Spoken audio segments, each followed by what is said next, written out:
आवाज आ रही है? आवाज आ रही है?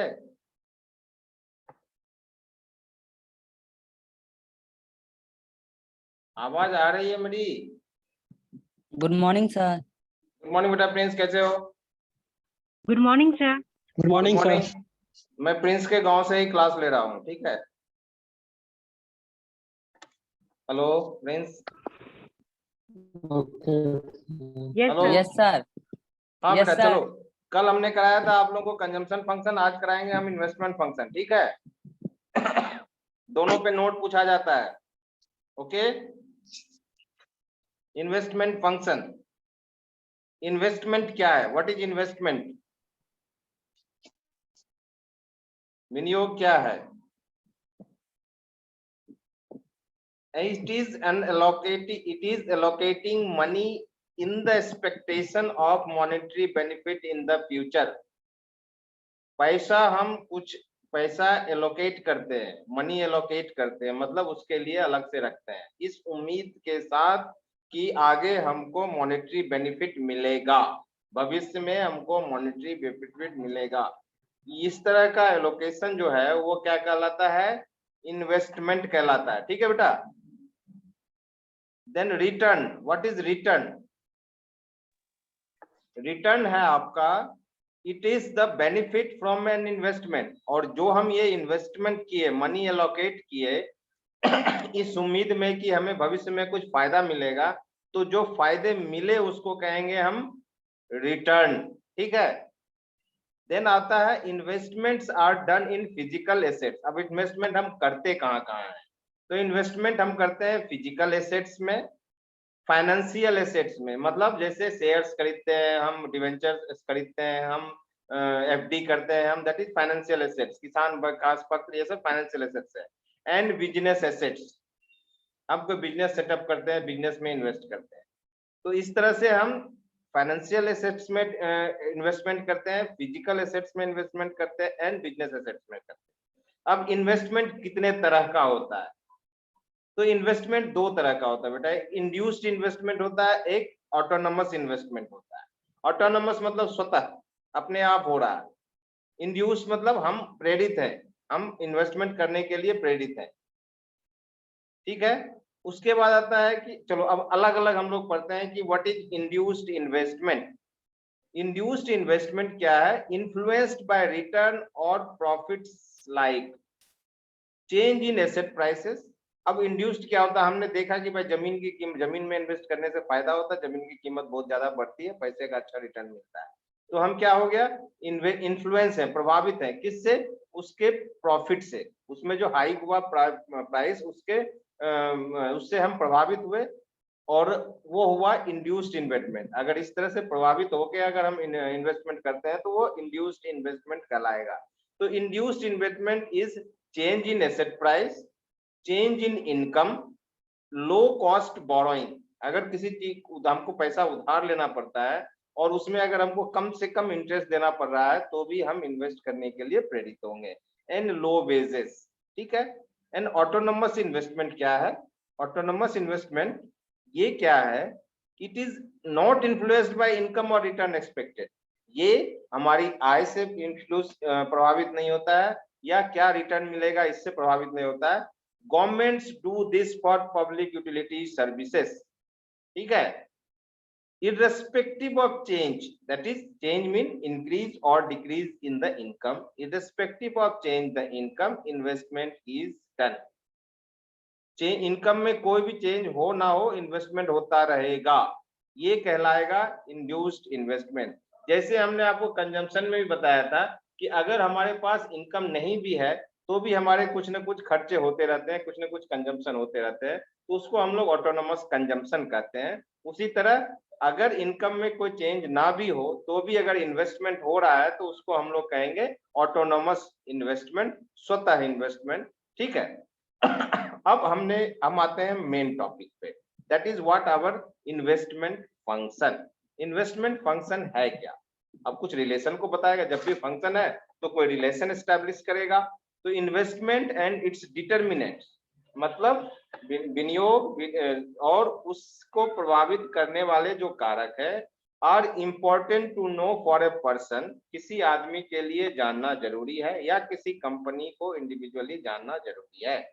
But it is more important for government in the micro economic scenario, major factor determining investment.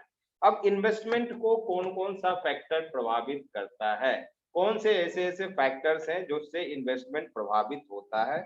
तो पहला है इनकम, इनकम ज्यादा होगा तो हम सेविंग ज्यादा करेंगे, सेविंग ज्यादा करेंगे तो ज्यादा investment. Then real interest rate के चेंज होने से भी आपका इन्वेस्टमेंट प्रभावित होता है, मतलब कि इन्वेस्टमेंट को ये भी डिटरमिन करता है। टॉबिन स्क्यू ये क्या है बताएंगे डिटेल्स में। मार्जिनल एफिशिएंसी ऑफ कैपिटल, ये जो मार्जिनल एफिशिएंसी ऑफ कैपिटल है बेटा, वो क्या, इसके पे ऊपर एक सॉलिड नोट्स मैंने आपको आई थिंक शेयर किया है, नहीं किया है तो फिर से कर दूंगा। मार्जिनल एफिशिएंसी ऑफ कैपिटल पे आप लोगों को एक नोट्स पूछा जाएगा जिसको हम डिटेल्स में बताएंगे। तत्काल आप ये जान लीजिए कि इन्वेस्टमेंट को प्रभावित करने वाले जो कारक है वो है income, real interest rate, Tobin skew and marginal efficiency of capital, जिसको स्मॉल शॉर्ट में एमईसी भी कहते हैं। अब हमने अभी तक जो चर्चा की उसमें ये देखा कि इनकम का बड़ा इंपॉर्टेंट रोल है, हमने इनकम को बार बार डिस्कस किया है। तो let us know what is income, increase in income and how income affects investment. So increase in income stimulates investment and fall in income dampens investment। इसका मतलब हुआ स्टिमुलेट मतलब मोटा करते जाता है, बड़ा करते जाता है, बढ़ाते जाता है। मतलब क्या होता है, जैसे जैसे आपकी आय में अगर वृद्धि होती है तो इन्वेस्टमेंट बढ़ेगा, और अगर इन आय में आपका फॉल होता है तो डैम्पेन मतलब उसको कम करता है, इन्वेस्टमेंट को कम करता है। ठीक है। Regular income is more important than other income source. जो कभी कभी इनकम होता है, डिफरेंट सोर्सेस से इनकम होता है, सीजनल इनकम होता है, उसके तुलना में जो रेगुलर इनकम होता रहता है, लगातार इनकम होता रहता है, वो बहुत ही इंपॉर्टेंट है। ठीक है। फॉर अ सैलरीड पर्सन, जिस इंसान को सैलरी मिलती है monthly, for a salaried person increase और decrease in salary has more impact than bonus. अब यहाँ देखो, सैलरीड इनकम पर्सन के लिए हर महीने जो सैलरी मिलती है उसका रेगुलर इनकम हुआ। अब मान लो साल में एक बार बोनस मिलता है, उसको इंसेंटिव्स मिलता है, जो अच्छा काम करने के लिए कुछ रिवार्ड मिलता है, तो इससे ज्यादा इंपॉर्टेंट है उसका रेगुलर इनकम का होना, दैट इज रेगुलर सैलरी का। अब बिजनेसमैन के केस में आते हैं। For a businessman profit in the regular income when compared to the income from sale of assets. अब वो जो बिजनेस से उसको रेगुलर इनकम हो रहा है वो ज्यादा मायने रखता है इसके कि कोई एसेट को बेचा, किसी कहीं से इंटरेस्ट रिसीव किया, कहीं से उसको लाभांश मिला, उसकी तुलना में उसको जो बिजनेस से रेगुलर इनकम होता है वो ज्यादा मायने रखता है। उसके बाद इनकम के कितने प्रकार हैं, तो income is manual, income is monetary. ठीक है। Salary from doing a job, fee received for rendering professional services, then brokerage or commissions received for intermediation, and awards and rewards for competitions like TV shows etc. ये सारे जो income है वो आपके manual income होते हैं। अब monetary income, मौद्रिक इनकम क्या है, मौद्रिक आय क्या है, देखो मौद्रिक आय है प्रॉफिट्स फ्रॉम डूइंग बिजनेस, अगर कोई व्यवसाय करते हैं उससे जो प्रॉफिट होता है उसको मौद्रिक आय कहेंगे। Dividend received on shares and mutual fund, shares को के पर जो लाभांश मिलता है या म्यूचुअल फंड पे जो लाभांश मिलता है वो हमारा मॉनेटरी इनकम है। Interest receive on term deposit, अगर मान लो हम एफडी करते हैं, फिक्स डिपॉजिट करते हैं, कोई बॉन्ड परचेज किया उस पर हमको इंटरेस्ट मिला, डिवेंचर परचेज किया उस पर इंटरेस्ट मिला, तो this is called on monetary income. Capital gains on real assets and financial assets, हमने जो कोई इन्वेस्टमेंट किया हुआ है शेयर्स वेयर्स में, फाइनेंशियल जो ये एसेट्स है हमारा, उससे अगर हमको कुछ फायदा मिल रहा है, या रियल एसेट्स जो है आपकी संपत्ति है उस पर अगर कोई फायदा मिल रहा है, कैपिटल गेन मिल रहा है, आपको पूंजीगत लाभ मिल रहा है, तो उसको कहेंगे हम monetary income. And windfall gains, like मान लो लॉटरी से मिल गया, पूंजी स्कीम्स मान लो आप ये नेटवर्किंग वगैरह इससे करते हैं, उससे कुछ आपको लाभ फायदा मिल गया, तो इस तरह के फायदे को हम लोग कहेंगे मॉनेटरी इनकम। उसके बाद आता है, अब आते हैं हम लोग हमने चर्चा की थी मार्जिनल इफिशियंसी ऑफ कैपिटल, उसका प्रभाव पड़ता है आपका इन्वेस्टमेंट पे। तो मार्जिनल इफिशियंसी ऑफ कैपिटल क्या है?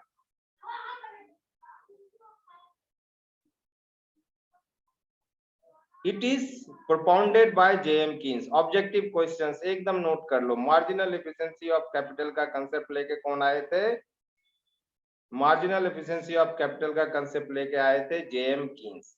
And it is the highest rate of return. होता क्या, डेफिनेशन क्या है? Highest rate of return expected from additional unit of a capital asset over it's cost. ये क्या है? Highest rate. हम क्या उम्मीद करते हैं? हाईएस्ट रिटर्न उम्मीद करते हैं किस पे? फ्रॉम किससे? Additional unit of capital asset. जो कैपिटल एसेट का एक्स्ट्रा यूनिट जो लगाते हैं किस पे? कॉस्ट के ऊपर। एक्स्ट्रा जो हमारा एक्स्ट्रा यूनिट ऑफ कैपिटल हम इन्वेस्ट करते हैं वो कहलाता है आपका marginal efficiency of capital. Line को याद कर लो। It is the highest rate of interest expected from an additional unit of a capital asset over its cost। It is the ratio of, ये क्या है? ये रेशियो है rate of return और yield of capital goods। ठीक है, capital goods से जो रिटर्न मिल रहा है and cost of A capital. Capital का क्या कॉस्ट होता है? उसको इंटरेस्ट देना पड़ता है ना। तो ये रेशियो किस चीज का है? दो चीज का। रेशियो हमेशा दो यूनिट का होगा। दो चीज का होगा, दो यूनिट नहीं, दो चीज का जिसका यूनिट सेम होगा। तो रेट ऑफ रिटर्न ऑफ और यील्ड और कॉस्ट ऑफ कैपिटल का जो अनुपात कहलाता है वो कहलाता है आपका marginal efficiency of capital. Future values is are discounted and equated to prevent value to know the prospective rate of return and rate of return is compared with cost of capital और cost of borrowings. ठीक है बेटा। Then marginal efficiency of capital को प्रभावित करने वाले कारक कौन कौन से हैं? What are the factors influencing marginal efficiency of capital? ठीक है, that is capital equipment supply. दूसरा है आपका चेंज इन इनकम। तीसरा है उम्मीद, संभावनाएं, एक्सपेक्टेशंस। चौथा है प्रोडक्शन मेथड्स और टेक्निक्स। ठीक है बेटा। Then fifth is propensity to consume. Propensity to consume हमने कंजम्पशन फंक्शन में इसका फॉर्मूला बताया। प्रोपेंसिटी टू कंज्यूम क्या है? मार्जिनल प्रोपेंसिटी टू कंज्यूम क्या है? एवरेज प्रोपेंसिटी टू कंज्यूम क्या है? ठीक है। Consumption function is also known as propensity to consume. फिर से हम लोग रिवीजन करते रहेंगे इफ रिक्वायर्ड। आप लोग भी पढ़िए, कोई डाउट होगा पूछते रहिए। उसके बाद आता है अनसर्टेनिटी ऑफ एक्सपेक्टेड रिटर्न्स। हमने जो उम्मीद की है कि इतना रिटर्न मिलेगा और हमें उतना रिटर्न मिला नहीं, तो ये जो अनसर्टेनिटी है वो भी प्रभावित करता है मार्जिनल एफिशिएंसी ऑफ कैपिटल को। गवर्नमेंट की पॉलिसी में टाइम टू टाइम चेंज होते रहता है और इस चेंज होने की वजह से भी मार्जिनल एफिशिएंसी ऑफ कैपिटल जो होता है वो प्रभावित होता है। उसके बाद मांग का ये नेचर, मांग की प्रकृति, मांग की किस तरह की प्रकृति है, नेचर ऑफ डिमांड कैसा है, शॉर्ट टर्म है, लॉन्ग टर्म है, मीडियम टर्म है, किस तरह का डिमांड है, उससे भी मार्जिनल एफिशिएंसी ऑफ कैपिटल प्रभावित होता है। Then comes your business cycles, optimism. मान लो पॉजिटिव की तरफ है, पेसिमिज्म नेगेटिव की तरफ है।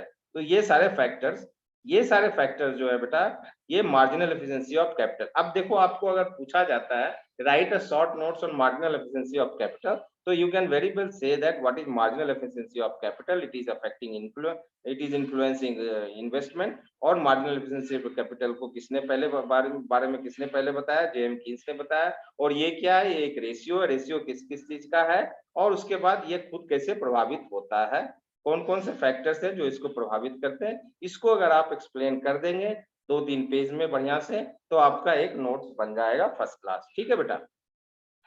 अब आता है टॉबिन्स क्यू। ये आपके जानने के लिए है, आपके सिलेबस में है नहीं, बट थोड़ा एक्स्ट्रा जान लेते हैं तो अच्छी बात होती है। ये क्या है? टॉबिन एक इकोनॉमिस्ट थे, उन्होंने अपना एक फॉर्मूला निकाला, उसको उनके नाम से उसको टॉबिन्स क्यू बोला जाता है। अब क्यों बोला जाता है? It is the ratio. ये क्या है? एक अनुपात है। किस चीज का? Physical assets market value. जो फिजिकल एसेट है, भौतिक जो संपत्ति है, उसका मार्केट वैल्यू और इट्स रिप्लेसमेंट वैल्यू। उसका बाजार का मूल्य क्या है और उसको रिप्लेस करेंगे। रिप्लेस मतलब, रिप्लेसमेंट का मतलब होता है कि उसके बदले दूसरा, तो रिप्लेस करने में कॉस्ट आएगा। तो इस दोनों का जो रेशियो है उसको कहते हैं टॉबिन्स क्यू। ठीक है, टॉबिन्स क्यू क्या है? It is a ratio between a physical asset and market value and physical assets market value and its replacement value. Done. Initially it was known as Caldor's V. पहले इसको कॉल्डर्स वी कहते थे, मैंने कॉल्डर again economics थे, उन्होंने उसको कुछ formula दिया होगा, उसको कॉल्डर्स वी के नाम से जाना जाता है। On the name of Nicholas Calder introduced this ratio in 1966. कॉल्डर ने 1966 में इस रेशियो को इंट्रोड्यूस किया था, इसलिए पहले इसको कॉल्डर्स व्यू कहते हैं, फिर इसको फर्दर मॉडिफाई किया गया और जेम्स टॉबिन मीन अगेन बताया था हमने आपको, टॉबिन्स वाज इकोनॉमिस्ट। टॉबिन्स इन्होंने क्या किया? पॉपुलराइज किया उसको प्रचारित किया दिस रेशियो, एंड उसके बाद ये जाना जाने लगा टॉबिन्स क्यू के नाम से। ठीक है, and it was the first introduced by Nicholas Kaldor in 1966 in his article marginal productivity and the macro economic theories of distribution. जब ये वीडियो शेयर करेंगे या आपको नेट पे भी है पीपीटी मिल जाएगा, बिकॉज हमने भी वहीं से लिया है, ठीक ठाक बना हुआ है। Why to invest in time, जिन्होंने भी बनाया उसको हम धन्यवाद देते हैं और इनडायरेक्टली हम उनसे परमिशन लेते हैं।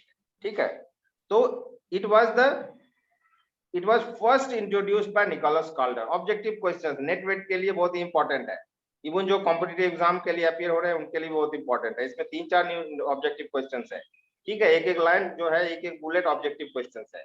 तो पहली बार इसको निकोलस कॉल्डर ने इसको दिया था 1966 में, इसको कॉल्डर्स व्यू के नाम से जाना जाता था। इसी रेशियो को बाद में पॉपुलराइज किया जेम्स टॉबिन ने, इसलिए इसको टॉबिन्स क्यू कहा जाता है। अभी आप लोगों का there is one multiplier and accelerator. Multiplier accelerator पढ़े हो? No No, sir. sir. No नहीं सर। पढ़ा? सर। नहीं, मल्टीप्लायर भी आपके सर। सिलेबस में, एक्सेलरेटर भी आपके सिलेबस में। ठीक है, और हम लंबा क्लास लेंगे उसका, एक अलग चैप्टर पूरे का पूरा एक लेक्चर ही लेंगे, वही बेनिफिटेड होगा। अभी do you want to read anything more? Sir आप बुक से फॉलो करते तो ज्यादा अच्छा बुक से रहता। फॉलो, अच्छा उसी तरह से करें। एक्चुअली बेटा ऑनलाइन में थोड़ा सा इशू होता है। ठीक है, यस सर। ऑनलाइन में इशू क्या है कि चलो एक काम कर सकते हैं हम लोग कि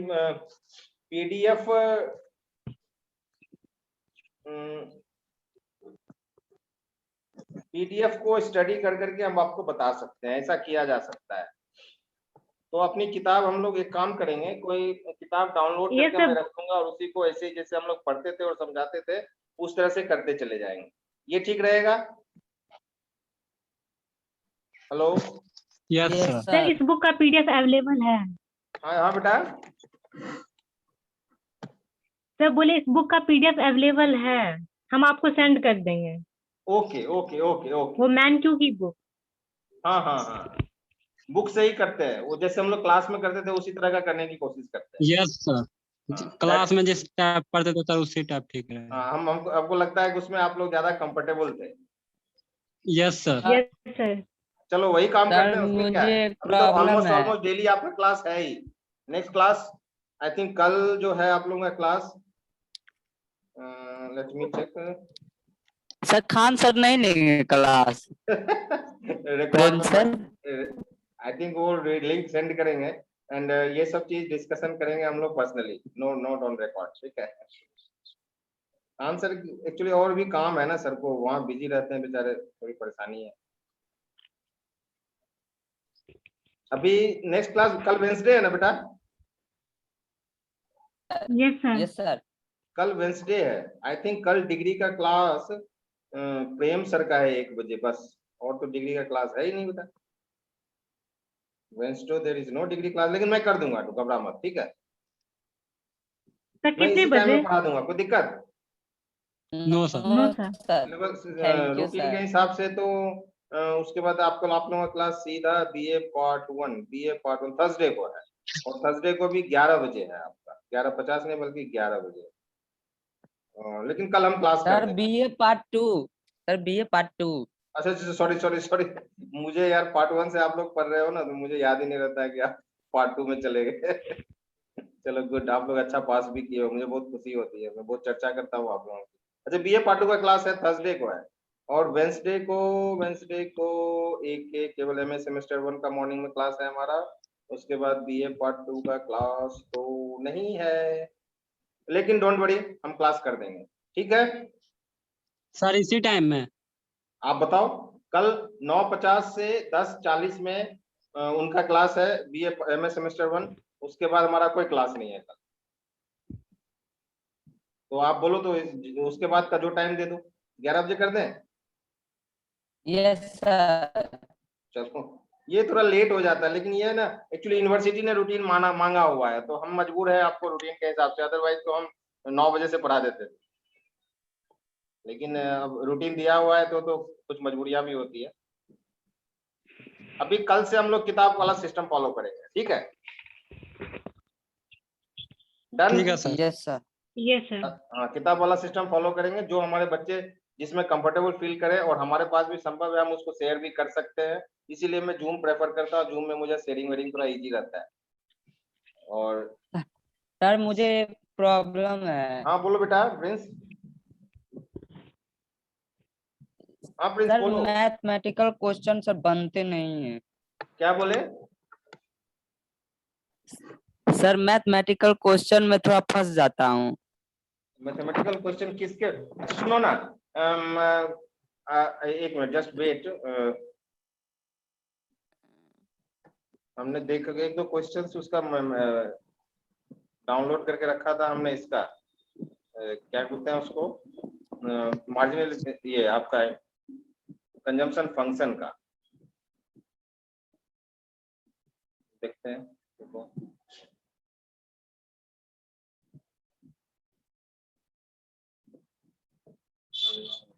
डाउनलोड नहीं हुआ। चलो नो प्रॉब्लम। आपका मैथमेटिकल क्वेश्चन बहुत जगह normally exam point of view से तो मैथमेटिक्स का कुछ लेना देना नहीं है आपके एग्जाम में, ठीक है। और हम आपको कल